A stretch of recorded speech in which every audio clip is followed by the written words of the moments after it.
on what are the different components of an ecosystem.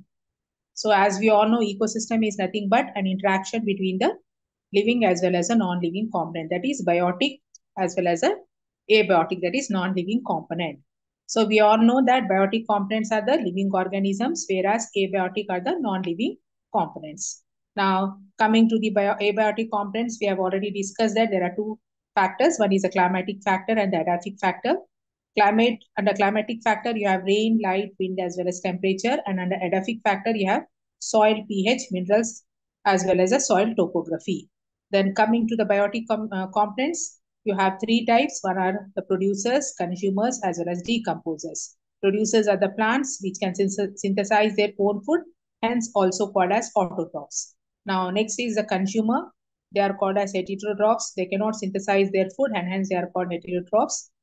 They are classified into four types, that is primary consumer, secondary consumer, tertiary consumer, as well as the quaternary consumers. Primary consumers are the herbivores, that is they feed only on plants. Secondary consumers are the primary carnivores. Tertiary consumers are large carnivores, whereas quaternary are the omnivores, that means they eat both the plants as well as the animals. Now coming to the decomposers, they are the dead, the bacteria as well as the fungi. And since they decay or decompose the dead organic substances, they are also called as the saprotrophs. So we have already discussed about what are the different one by one, what are the producers, what are the consumers, as well as what are the decomposers. Before that, we have also tried to know about the climatic factors as well as the edaphic factors.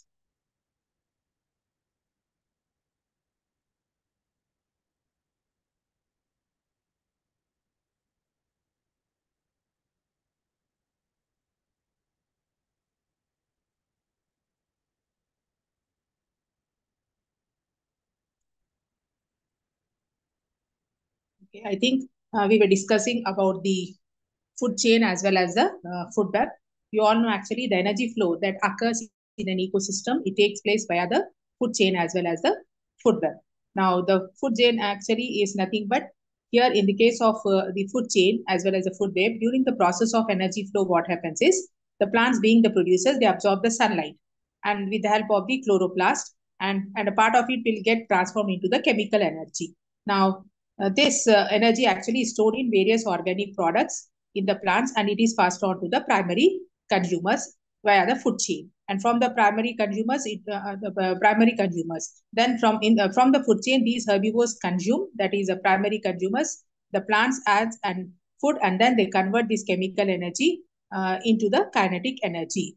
Like this, actually, the energy will be going on changing, and the energy will be passed from the one trophic level to another trophic level. So the energy actually that is stored in the various organic products by the plants will be actually taken up by the the producers, the consumers, that is the primary consumers, secondary consumers, as well as the tertiary consumers. Then they will be passed on to the decomposers. So the energy that is actually the energy flow that occurs in any ecosystem actually will take place via the food chain as well as the food web. So first, the herbivores will consume, then later on the primary consumers, later on it will go to the secondary consumers, and later on it will go to the tertiary consumers. So based on the source of the nutrition of the food, actually these organisms, they occupy a specific, position or a level in the food chain. So each organism actually here is considered as a trophic level. So producers, since they produce the plant, they belong to the first trophic level. Then these producers actually are followed by the primary consumer, which occupies the second trophic level, followed by the carnivores, which occupy the third trophic level. And lastly, you have the fourth, you can say, the trophic level, that is the top carnivores, including man as well as the other wild animals. And later on, when once the consumer's work is over, then the decomposers actually will come into picture. They will decompose the dead organic matter, the decayed leaves, as well as the vegetables, and also the decayed food, whatever is there, it will try to decompose, and then it will try to recycle. So that is how actually the cycle will take place. So the energy actually a flow is being transferred, we can say, or the energy is being transferred from one organism to another organism, okay, via the food chain as well as the food web. So this is about the food chain. Now coming to the food chain, already I think we have talked about two different types of the food chain. There are basically two different types of food chain. One is called as the grazing food chain, and the other one you call it as a detritus food chain. Now, in the grazing food chain, actually it starts from the green plants that make up the food. The green plants means the producers. So they will make up the food. Since they make up the food, they are called as the producers. So the grazing food chain always starts from the producers, and then it will be going on from the producers to the herbivores, we can say, or the first primary consumer, the secondary consumer, tertiary consumer, and the quaternary consumer. So that is what we call it as a grazing food chain. Now, whereas a detritus food chain, like say for example, here they have given an example like phytoplanktons. So first one actually we talked about nothing but the green plants. So the green plants actually are taken up by what? The green plants are nothing but the phytoplanktons. Say, so these phytoplanktons are actually eaten up by zooplanktons. Zooplanktons are eaten up by the fish. Say for example, smaller fish, and this smaller fish will be eaten by the bigger fishes. So another example, if you take, say for example, grass. If you go to a grassland ecosystem, there you have lot of grass will be there. Now this grass actually will be eaten by a rabbit, and the rabbit actually will be eaten by the fox, like this. So then next comes the another organism. So one by one. So actually here the main purpose of this grazing food chain is nothing but the grazing food chain actually starts from the producers. That is nothing but the plant. So such a type of food chain where the producers actually occupy the first trophic level, they are called as a grazing food chain. The second actually is called as detritus food chain. In the detritus food chain, actually it starts from the dead organic matter to the detrivore organisms, which in turn will make the food for the protozoans to the carnivores. So here, detritus food chain does not start with the producers, but it starts with the dead organic matter. So for the dead organic matter, what is required? The decomposers are required, which are also called as the detrivores. So here, detrivores or the decomposers actually will take up the first trophic level, you can say, or they occupy the first trophic level. So from there, these detrivores, what do they do? Or the decomposers, they try to decompose that food, that is organic food, into simpler organic substances. They convert and then will make the food available for the, again, starting from the protozoans to the carnivores. So like this. So it begins with the dead organic matter. It begins with the dead organic matter. So it is made up of decomposers. What are decomposers? Like bacteria as well as the fungi. So what do? They meet their energy and their nutrient requirements. So by degrading the dead organic matter or the detritus, so they try to decompose. So how do they decompose? They secrete the enzymes. So with the help of these enzymes, they try to digestive enzymes. They try to actually convert the dead as well as the waste material into simple inorganic substances or into inorganic minerals. So such a food chain, you call it as the detritus food chain. Another food chain is which is called as a parasitic food chain. Now, this parasitic food chain actually is also an auxiliary food chain. So it actually involves only the host as well as the parasite. So it begins with the host and usually end in the parasite. So such a type of food chain, you call it as a parasitic food chain. So basically, there are three different types of food chain. So what is a food chain? Food chain is nothing but the transfer of food energy from the producers through a series of organisms, okay, which are being eaten and repeatedly eating and being eaten, you can say. Or you can say the transfer of food energy from the producers through a series of the organisms with repeated eating as well as being eaten is known as the food chain. Now, basically, actually, two types of food chains are there. They are called as a grazing food chain, and you have got the detritus food chain. Grazing food chain starts from the green plants, whereas detritus food chain starts from the dead organic matter.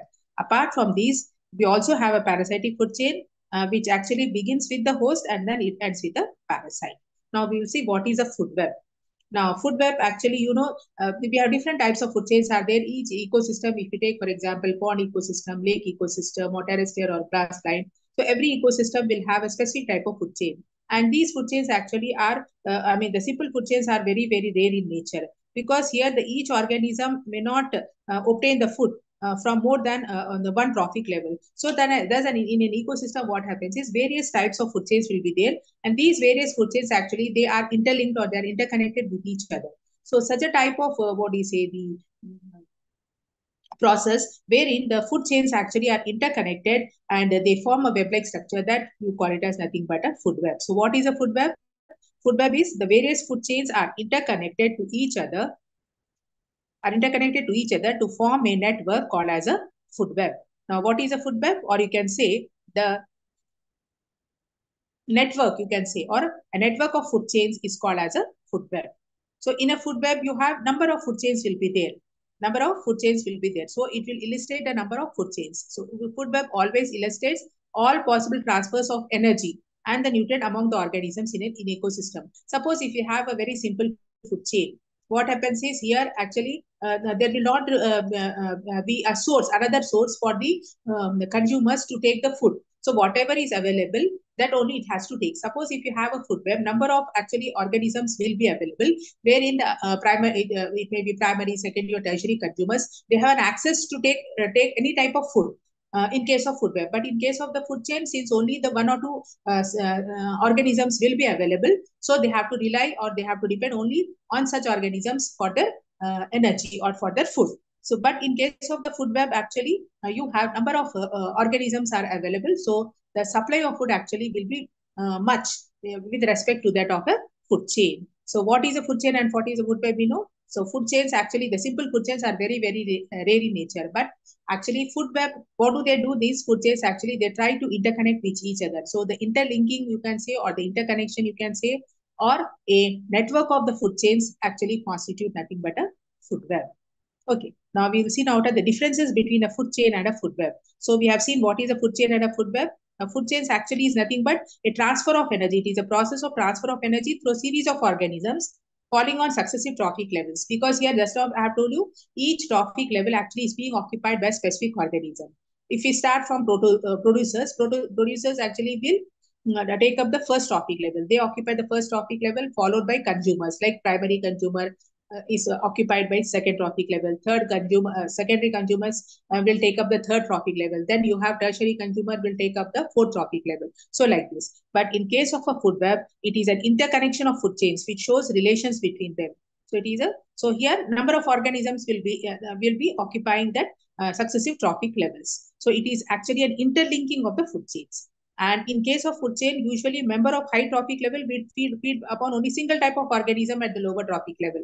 Just now I have mentioned, because here the food availability is very less. So here the member which is present at highest trophic level, or the member which occupies the highest trophic level, will feed only on a single type of organism. But in case of a food web, higher trophic level organisms will feed upon many organisms at the lower trophic level, because you have number of organisms will be there, so they can feed on any the organism of their choice. In food chains, separate and isolated food chains increase the instability of the ecosystem, because here in the food chains actually they are not that complex. They are very simple, and they are separate and isolated. So that is why what happens is the food chains will increase the instability. The ecosystem will not be stable. But in case of a food web, the stability of the ecosystem will increases by the presence of complex food webs. So that is how. So stability actually will get increased with reference to food web, whereas with reference to food chain, the stability will not be there. It is the ecosystem will be unstable or unstable. Now, in case of food chain, it comprises of only one chain. Only one chain is available in food chain, but in case of the food web, you have got many chains will be there. And here in food chain, removal of one group of organism will disturb the whole chain. Whereas in case of food web, removal of one group of organisms will not disturb the food web. Say, for example, a removal of one group of organism disturb the whole chain means what? Suppose you have producers are there, like just now we have taken the example of a simple food chain, like phytoplanktons, zooplanktons, okay, and then you have got small fish or a larger fish. Say, for example, that is the sequence of a food chain in a pod ecosystem. So, producers should be there. Then you should, producers means in the form of plants, that is phytoplanktons. So in the form of plants, what are there? Phytoplanktons will be there in a pond, then followed by zooplanktons. Then you have smaller fish will be there. Then you have larger fish will be there. So zooplanktons will eat the phytoplanktons, and the small fish will eat the zooplanktons, and the larger fish will eat the smaller fishes. So that is how the food chain will be formed. Suppose if zooplanktons are not there in a pond ecosystem, then what happens? It will disturb the whole food chain, So absence of any one living organism or removal of any one group of organism will disturb the whole chain. But in case of the food web, because you have complex number of food chains will be there. So the removal of one group will not harm or will not disturb the food web. So because in addition to that, your number of organisms will be there. So the organisms which are located at a higher trophic level, just now I showed you, can take up any organism of their choice. If that particular organism is not available, it can take any other organism. So that is why actually it will not have, it will not cause any damage, or it will not cause any disturbance actually to the food web. So this is about the food chain as well as the food web. Now we will go to another chapter, that is the biochemical cycles. So we have learned what is ecosystem, what are the different components of an ecosystem, that is a biotic component as well as the abiotic component, and we have seen what is a food chain and what is a food web.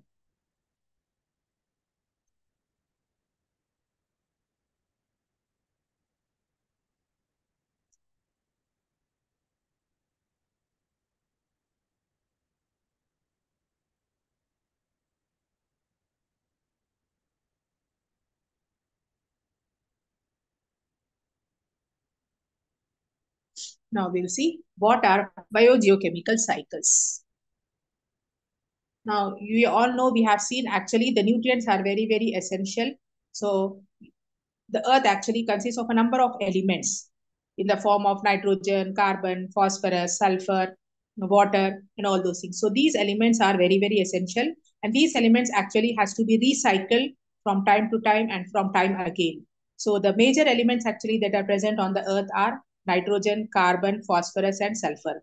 And these are very, very essential ingredients that make up the organism. So all these organisms actually possess a little amount of carbon, nitrogen, phosphorus, and sulfur. So these actually prove to be very, very essential ingredients for the organisms. So this nutrient cycle actually has to be should take place, or it should be recycled time and again. So the biogeochemical cycles refer to nothing but the flow of such chemical substances. That means the flow of the chemical elements like carbon, nitrogen, phosphorus, and sulfur, and the compounds between the organisms and the physical environment.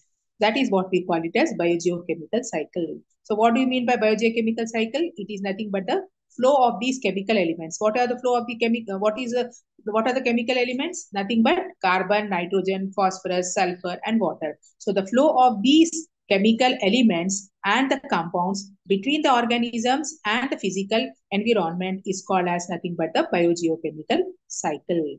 And the chemicals actually that are taken in by the organism, they are passed on through the food chain, and they will again come back to the soil, air, as well as water through the mechanisms such as respiration, excretion, as well as decomposition. Just now we have seen in the food chain, actually how the food chain will take place. So here, lastly, what happens is the decomposers. What do? They try to decompose the decayed organic matter into simple inorganic substances, or simple inorganic in the forms, in the form of elements and all those things, and then they will reach the soil.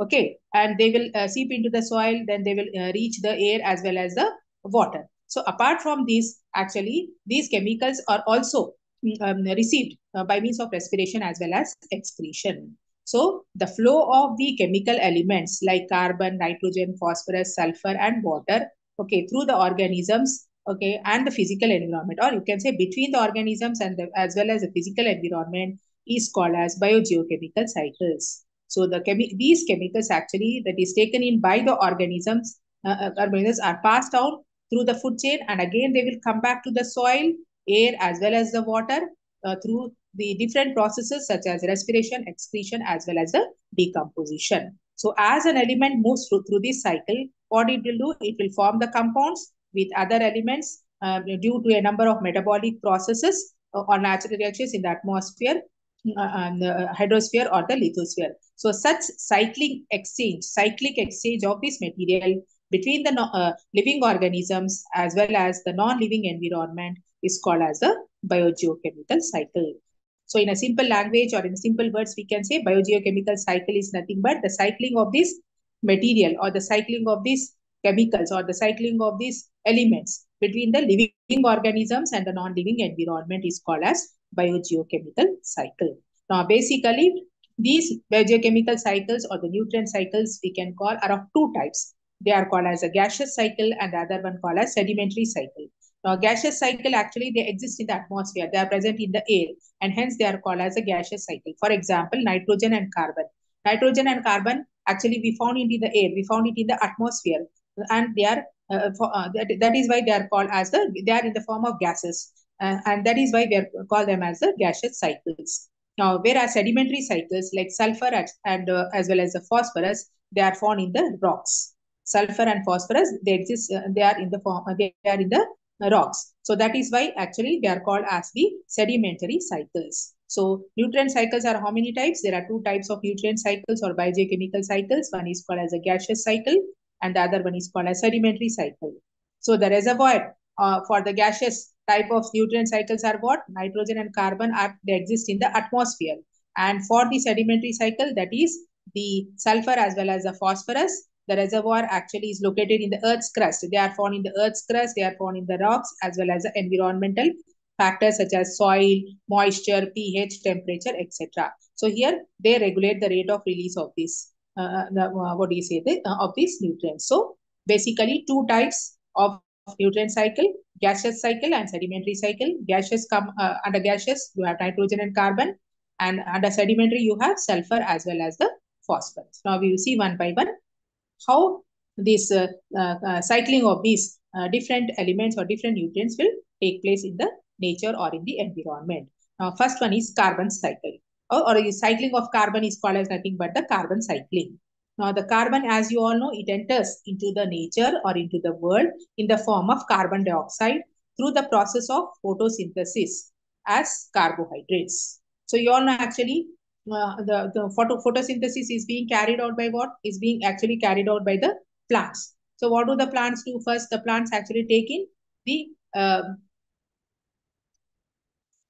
plants take in the solar energy, okay, and then they will, with the help of the photosynthesis mechanism, what do? They try to synthesize the food, and at the same time it will try to release the carbon dioxide. So the carbon actually enters into the world or into the earth in the form of this carbon dioxide through the process of photosynthesis. So they occur in the form of carbohydrates. So whatever the carbon dioxide that is generated, or you can say in the or it is present in the world, it will actually be present in the form of carbohydrates. Now these carbohydrates actually are nothing but they are the organic compounds, and these organic compounds actually are then passed on from the producers to the consumers.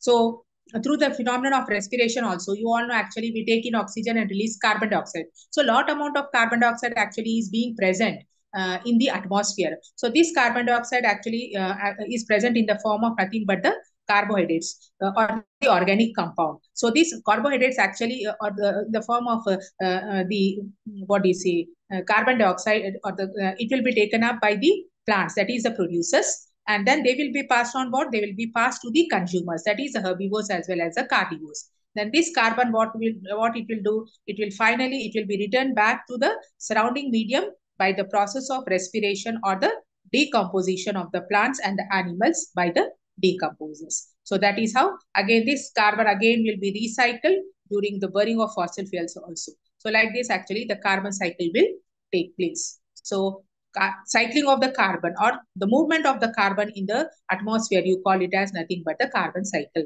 So how does the carbon will enter into the atmosphere? The carbon will enter into the world, or it will enter into the atmosphere in the form of carbon dioxide through the process of photosynthesis, okay, as carbohydrates. The carbohydrates are what? These are the organic compound. Now these carbohydrates will be then passed on from the producers to the consumers. Then this carbon actually will be finally returned to the, and through the consumers, it will be finally returned to the surrounding medium through the process of what? Through the process of respiration, or through the process of decomposition of the plants and the animals with the help of decomposers. Now, apart from this, the carbon is also recycled during the burning of fossil fuels. So that is how actually the carbon will be recycled in the atmosphere. Now, next is what? See here. This is a picture. So there are many sources.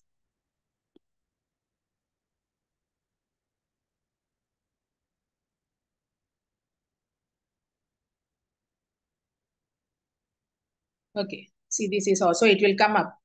in the form of, this is the carbon dioxide, in the form of carbon dioxide. Through the process of photosynthesis, it will come. Okay.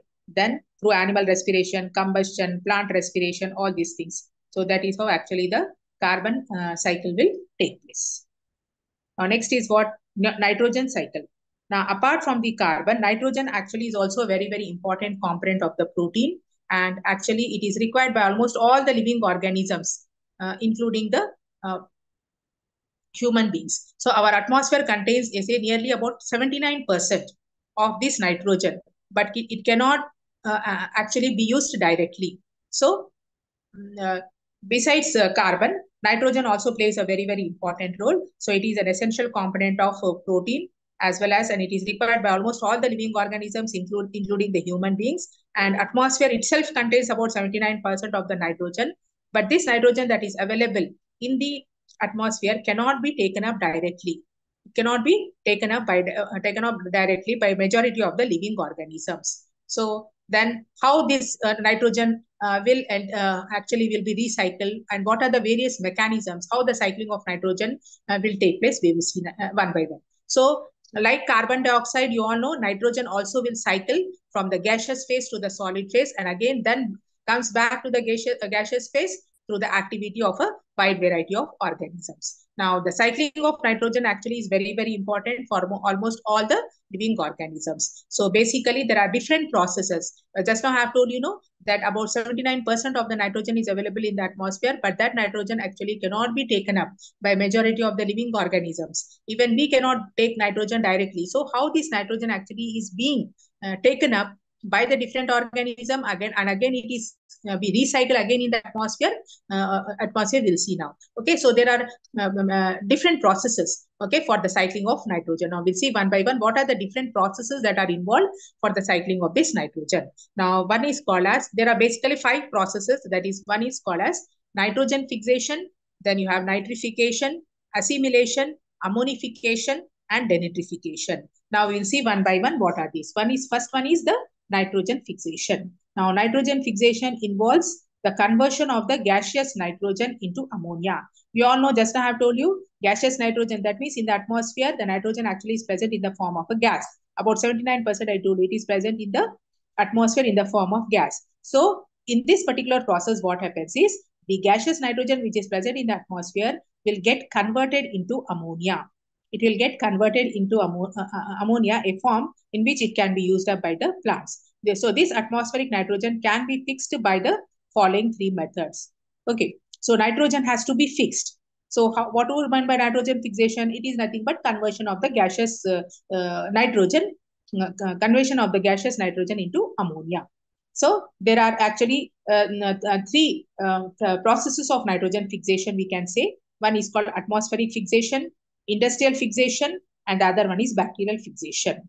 So the nitrogen that is present in the form of a gas in the stratosphere or in the atmosphere, we can say, has to be converted into ammonia. So what are the processes that are actually responsible for the conversion of this? One is called atmospheric fixation. Now, lightning, combustion, and the volcanic activity. You all know actually in the atmosphere, lightning will take place, combustion, as well as the volcanic activity help in the fixation of this nitrogen. One is through the atmospheric, that is through atmosphere. So what are the various processes that are involved? One is by lightning, and another one is combustion, and another one is volcanic activity. So these 3 types of activities will help in the fixation of this, what do you say, nitrogen. What do you mean by fixation of nitrogen? Nothing but conversion of this gaseous nitrogen into ammonia. Next is what? Industrial fixation. Now, industrial fixation actually will involve high temperature. So at high temperature and at high pressure, what happens is the molecular nitrogen will be broken down into atmospheric nitrogen and atomic nitrogen, which then combines with hydrogen to form the ammonia. Okay, so what do you mean by industrial fixation? Industrial fixation, actually industries will release a number of effluents, and at the same time it will release high amount of temperature, and also it will release high pressure. So at high temperature as well as high pressure, what happens is this nitrogen which is present in the atmosphere will get or broken down into atomic nitrogen, and this atomic nitrogen will then combine with the hydrogen and forms what? The ammonia. So this is how the what do you say, through the process of industrial fixation, the gaseous nitrogen will be converted into ammonia. Next, you have bacterial fixation. Now, the bacteria also here plays a very, very significant role. There are a number of bacteria are there, like you have symbiotic bacteria are there, then free living bacteria are there. Bacteria are there. So many of the bacteria are symbiotic. Symbiotic means they live in close association with the plants or with the animals. Now here we have to talk about with reference to the plants. Plants. So many of the what do you say leguminous plants are there. So leguminous plants actually bear root nodules. So some of the bacteria they actually reside or they actually live in the root nodules of these leguminous plants. Leguminous plants. Now there are a number of bacteria like you have azobacter is there, nostoc is there, then you have cyanobacteria. So these bacteria, what do they do? Actually, they are present in the root nodules of these leguminous plants. Now, what these bacteria, what do they do is they combine the atmospheric or the dissolved nitrogen with hydrogen. So whatever the nitrogen, the dissolved nitrogen that is present in the atmosphere, these bacteria will take up and then they will try to, when once they take up this nitrogen again will combine with the hydrogen and form what? The what is it? Ammonia. So that is how actually the what do you say the bacterial fixation or you can say the conversion of this gaseous nitrogen into ammonia will be taking place. So we can say the conversion of the uh, uh, what do you say the gaseous nitrogen that is present in the atmosphere into ammonia will be actually taking place with the help of the bacteria and hence it is called as bacterial fixation. So what do you mean by bacterial fixation over here? The bacteria, some of the symbiotic bacteria actually that are present in the root nodules of certain leguminous plants actually will take up this atmospheric nitrogen or the dissolved nitrogen and then they will try to, and whenever this and they try to fix this and whenever this nitrogen comes in contact with the hydrogen then it will form the ammonia. So there are we can say there are basically three methods by which the nitrogen is being fixed. So here what do you mean by nitrogen fixation? Nothing but conversion of this gaseous nitrogen into ammonia. Now the second process is what? Nitrification. Now nitrification is a process by which now the ammonia has to get converted. Now initially what we have seen, the nitrogen that is present, that is in the form of gas in the atmosphere is being converted into ammonia. Now the ammonia will get converted into either nitrates or nitrites by nitrosomonas or nitrococcus bacteria. Nitromonas or nitrococcus bacteria. So nitrification is nothing but it is a process of the conversion of the ammonia into either nitrates or the nitrites. So here also bacteria plays a very, very significant role. So the bacteria such as nitrosomonas bacteria, nitrococcus bacteria, they will convert this ammonia into either nitrates or the nitrites. So many of the bacteria, not only the bacteria which are present in the root nodules of the leguminous plants, but also there are certain bacteria which are present in the soil. Not only you have the bacteria that are present in the environment, that is in the air, but also a number of bacteria are present in the soil. So these soil bacteria like nitrobacter also help in the conversion. So they convert this into convert nitrate to nitrite. So like this now nitrification is nothing but the conversion of the ammonia either into nitrate or either into nitrite. So that is called as nitrification. Next is what? Assimilation. Now in this process what happens? The nitrogen that is fixed up by the plant is converted into organic molecules such as proteins, DNA or RNA, and these molecules will make up the plant and the animal tissue. So assimilation is what? So here just now we have seen the fixation of nitrogen as well as nitrification where the gaseous nitrogen is converted into ammonia. Again, ammonia is being converted into what do you say, the nitrates or the nitrites. Now, in the process of assimilation, what happens is the nitrogen that is fixed up by the plant actually has to be converted into organic molecules. Now, organic molecules such as proteins in the form of proteins or in the form of RNA or the DNA. Now, these molecules will make up what? The plant as well as the animal tissue. So that is what is called as assimilation. So this is also one of the method you can say or one of the process of the cycling of nitrogen. Next, you have ammonification. Now, ammonification means you all know living organism, they produce nitrogenous waste products. Now, these nitrogenous waste products, what are the nitrogenous waste products that are excreted by the animals? Now, they may be urea, uric acid, as well as the ammonia. So, these nitrogenous waste products, such as urea, ammonia, and uric acid, actually, as well as the dead remains of the organism, they are converted back into inorganic ammonia by the bacteria. Okay, so here ammonification is nothing but living organisms, they produce the excreta. The excreta is nothing but your nitrogenous waste product in the form of urea as well as the uric acid. So these waste products, along with the dead remains of the organisms, they are converted back into what? They are converted into inorganic ammonia with the help of the bacteria, and hence such a process you call it as ammonification. It is called as ammonification. And lastly, denitrification. Now, denitrification is conversion of the nitrates again back into the nitrogen, gaseous nitrogen. Conversion of nitrates back into gaseous nitrogen is called as denitrification. Again, here also bacteria plays an important role.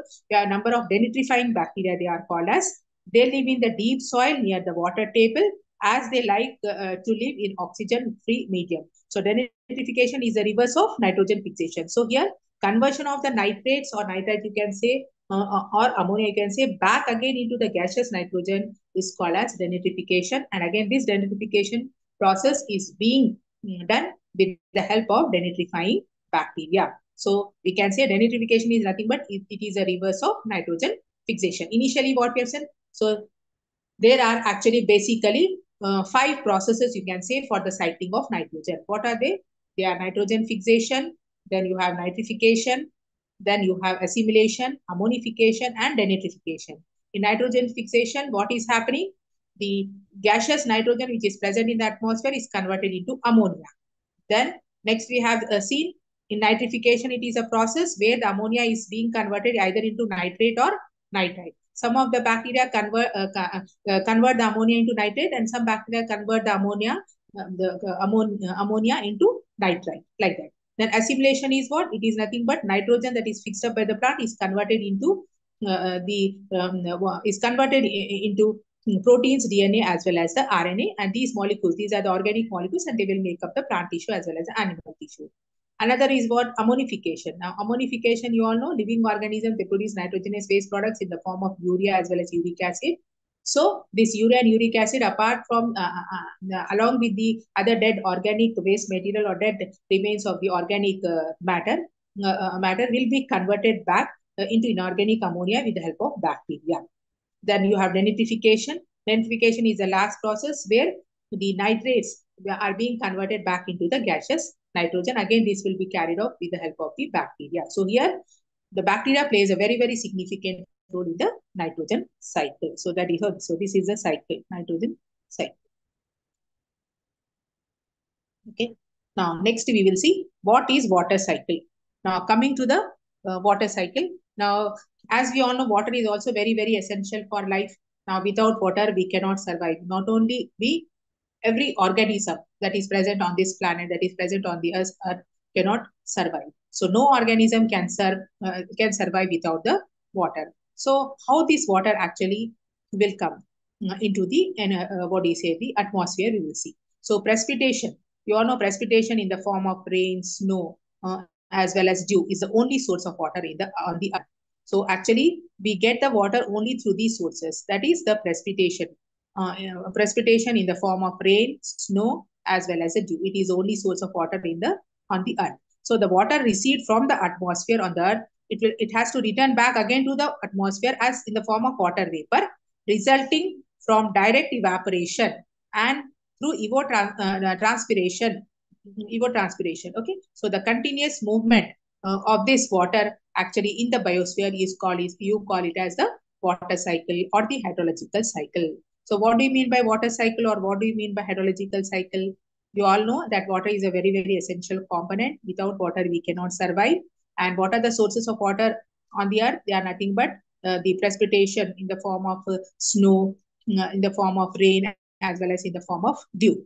So this water that is reserved to the earth, actually again it has go back to the atmosphere. So how does it go? It goes back to the atmosphere again in the form of water vapor.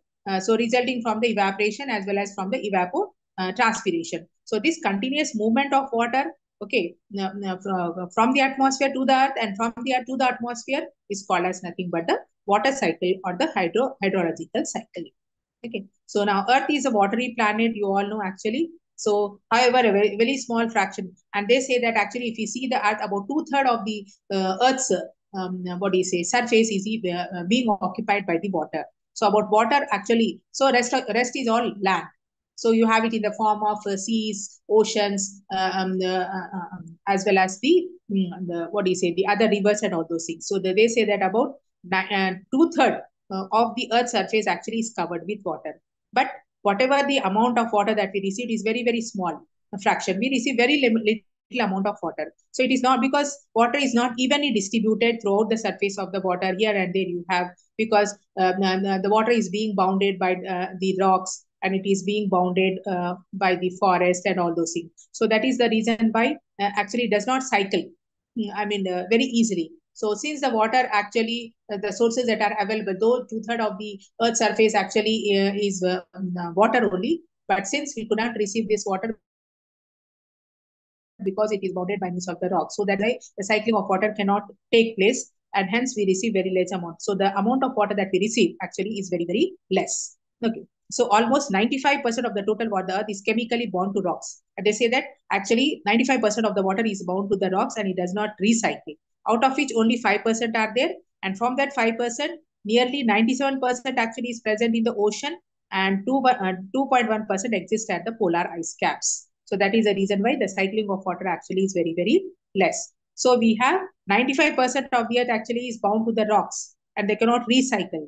And out of 5%, 97% is present in the oceans and only 2.1% exists in the form of polar ice caps. So thus only 0.6% actually is present as fresh water in the form of atmospheric water vapor, groundwater, as well as the soil water. So therefore, we have very less. So the driving forces for water cycle are nothing but the solar energy, radiation, as well as the gravity. So these are the only two, the forces that will actually help the water to be recycled. One is the solar radiation, and the other one is the gravitational force of the gravity.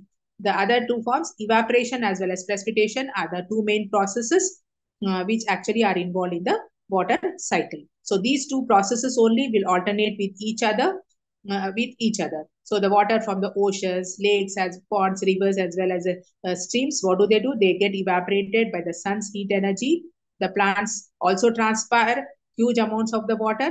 The water remains in the vapor state in the air, and it forms the clouds which drift with the wind, and the clouds will meet with the cold air in the mountain, and then again it will come in the form of a rain. So like this, actually the water cycle will take place. So the cycling of water from the atmosphere to the earth, and from the earth to the atmosphere, is called as nothing but the water cycle. So we have seen that actually they say two-thirds of the earth's crust or the earth's surface is actually bounded by water, but this water is not available to us, and because 95% of this water actually is present, or it is bound to the rocks, and it cannot be recycled, and only 5% actually is present in the remaining 5% is there, and out of this remaining percent, 95% is present in the oceans and in the seas and all those things, and 2.1% is present as polar ice caps. So therefore the remaining whatever we have, it is present in the form of fresh water,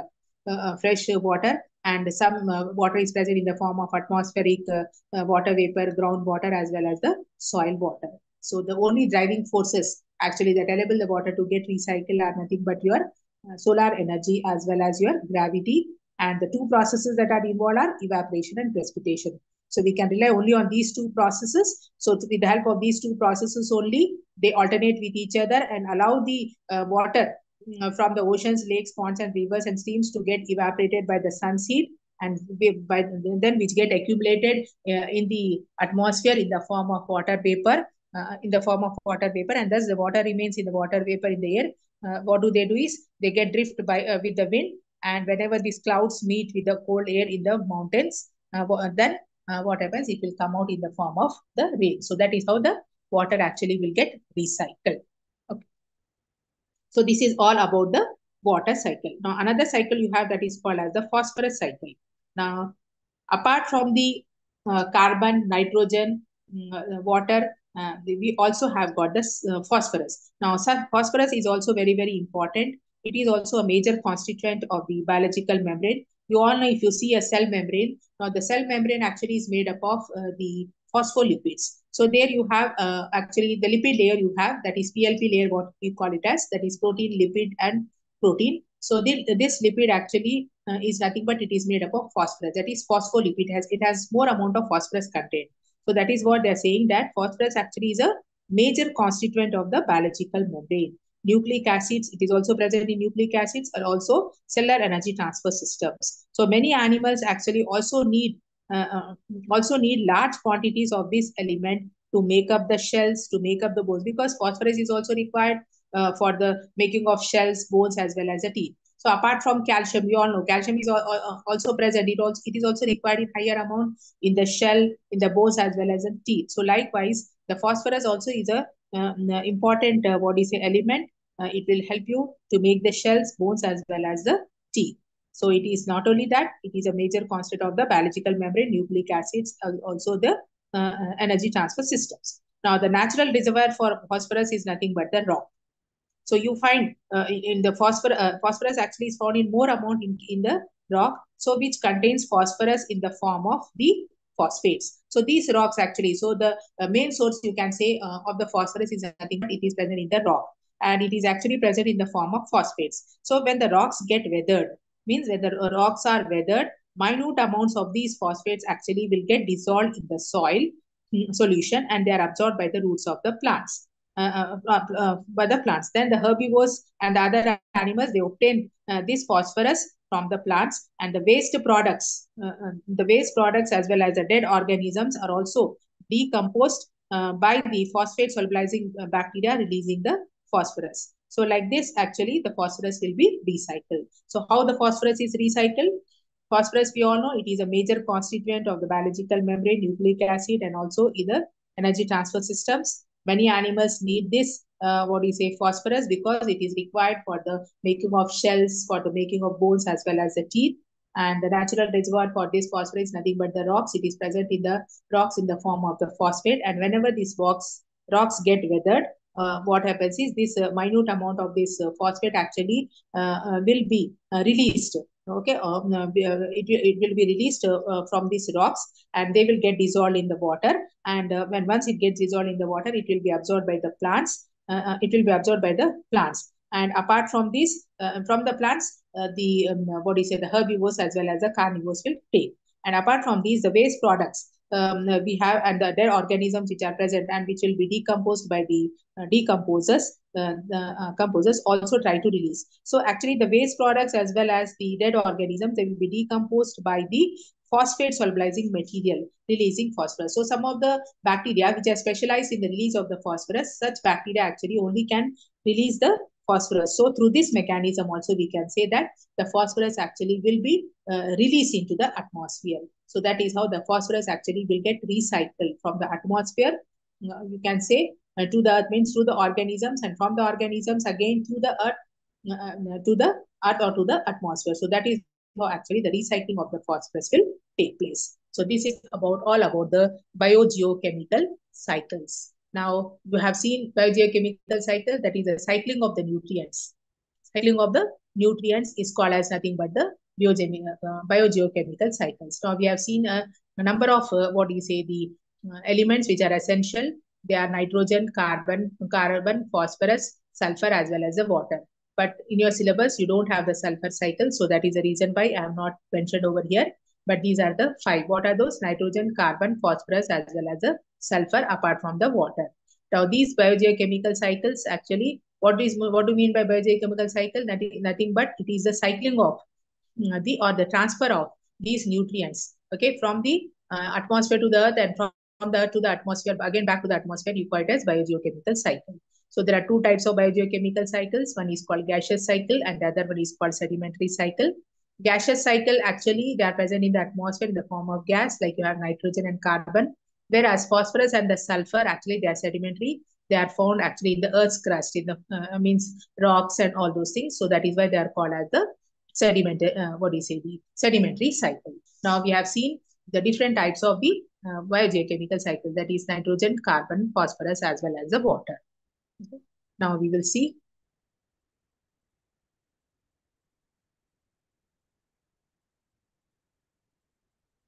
about your next chapter is on the ecological pyramid.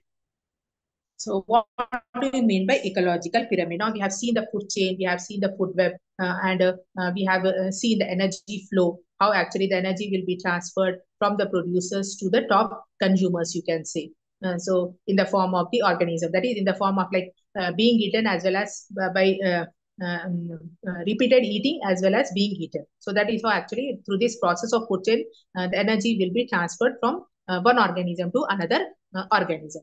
Now we will see now what are the ecological pyramid. What do you mean by ecological pyramid? Actually, ecological pyramid are nothing but they are the graphical representations of the trophic levels in an ecosystem. So we have seen what do you mean by trophic level. Just now, I've already explained to you when I talked about the food chain. So you all know that in a food chain, actually every organism actually has given one position or one level, you can say, or they occupy certain place in a food chain. That place or that location, you can say that specific point, you can say, or that level, you can say is nothing but a trophic level. So here, the graphical representation of the trophic levels in an ecosystem is nothing but called as an ecological pyramid. So ecological pyramids are nothing but what? They are the graphical representations of the different trophic levels that is present in an ecosystem. So the base of each pyramid actually will represent the producers. Always, because it will start with producers, no? So the base of each pyramid actually will represent the producers or the first trophic level, while the apex of the represents a tertiary or the top level consumer. So the three ecological pyramids are usually studied as pyramid of number, pyramid of biomass, as well as a pyramid of energy. Now, what do you mean by ecological pyramid? Ecological pyramids are nothing but they are the graphical representation of the different trophic levels in an ecosystem. And always the base of each pyramid actually will represent the producers or the first trophic level, followed by the second trophic level, third trophic level, fourth trophic level, like that. And the topmost level, actually you can say the tertiary level, is the top level consumer. So basically they say there are three types of ecological pyramids. What are those? Pyramid of number, pyramid of biomass, and pyramid of energy. Now we will see one by one. What do you mean by pyramid of number?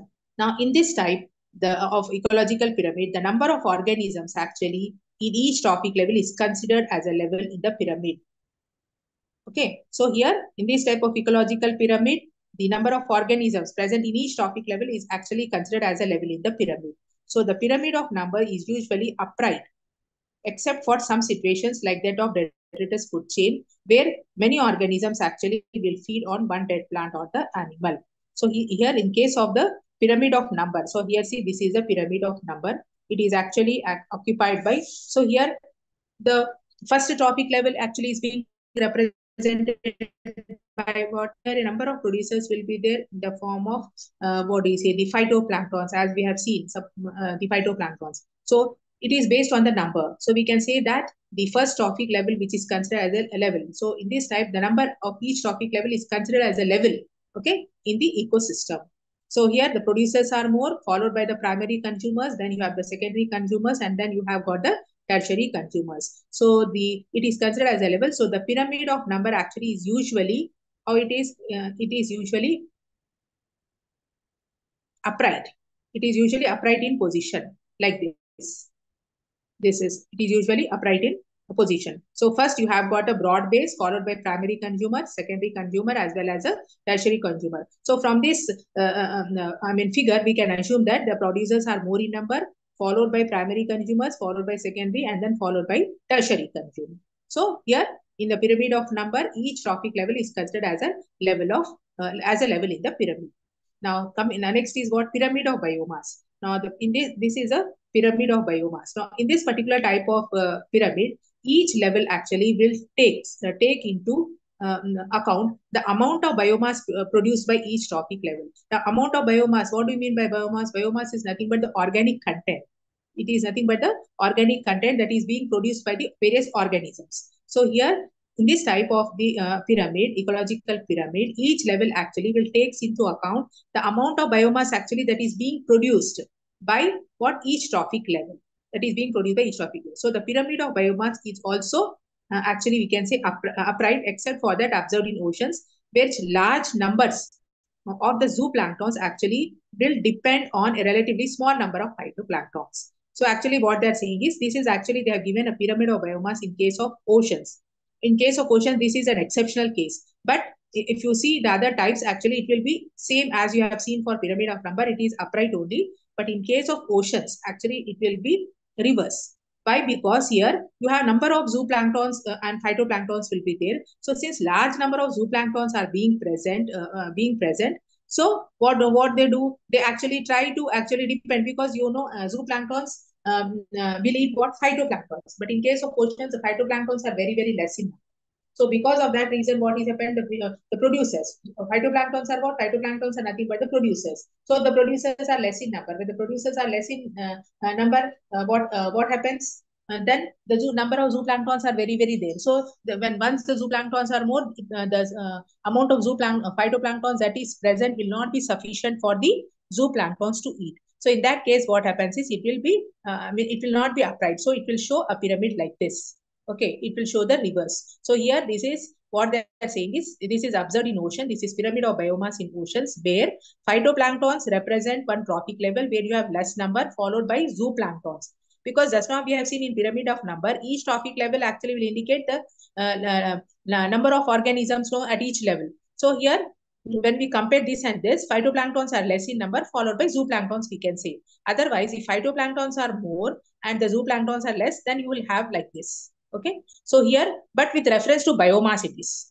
In case of number, it is with reference to the number, whereas in case of biomass, it is with reference to the amount of biomass that is being produced. So what do you mean by biomass production? Biomass is nothing but the organic content, okay, that is being produced by the organisms. So in this type of ecological pyramid, you can say each level actually will take into account the amount of biomass that is produced by each trophic level. So this pyramid of biomass actually is also upright.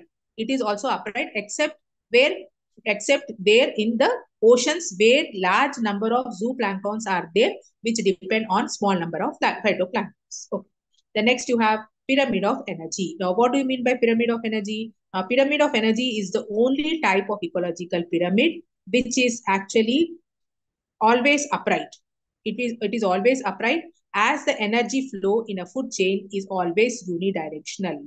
It is always unidirectional. Also, with every increasing trophic level, some energy is lost into the environment. So what does pyramid, the energy of pyramid say? The pyramid of energy is only upright. Now here, this is upright, we are saying it is, but you have exceptional cases. In some cases, just now we have seen, in some cases, it may not be upright. Here also, in some cases, it may not be upright.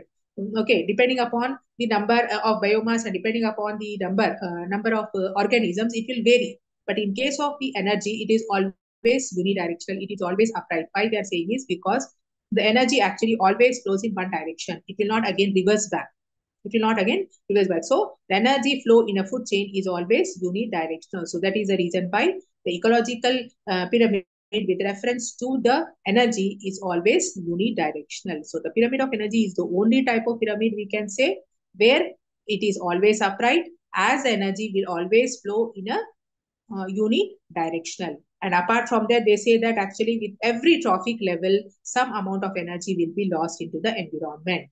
Some energy will be lost into the environment, because as the what happens here, first the producers will be there, then you have three different types of consumers will be there, no? So when once the food actually is being consumed by another what do you say, the consumer, see, producers will take up the will be taken up by primary consumer will be taken up by second consumer. So during this process, means the energy that is being transferred from the first see, the first consumers, that is the primary consumers, may acquire more amount of energy, but the energy actually that is taken up by the secondary consumers from the primary consumers, what happens, may be less. So some amount of energy may be lost.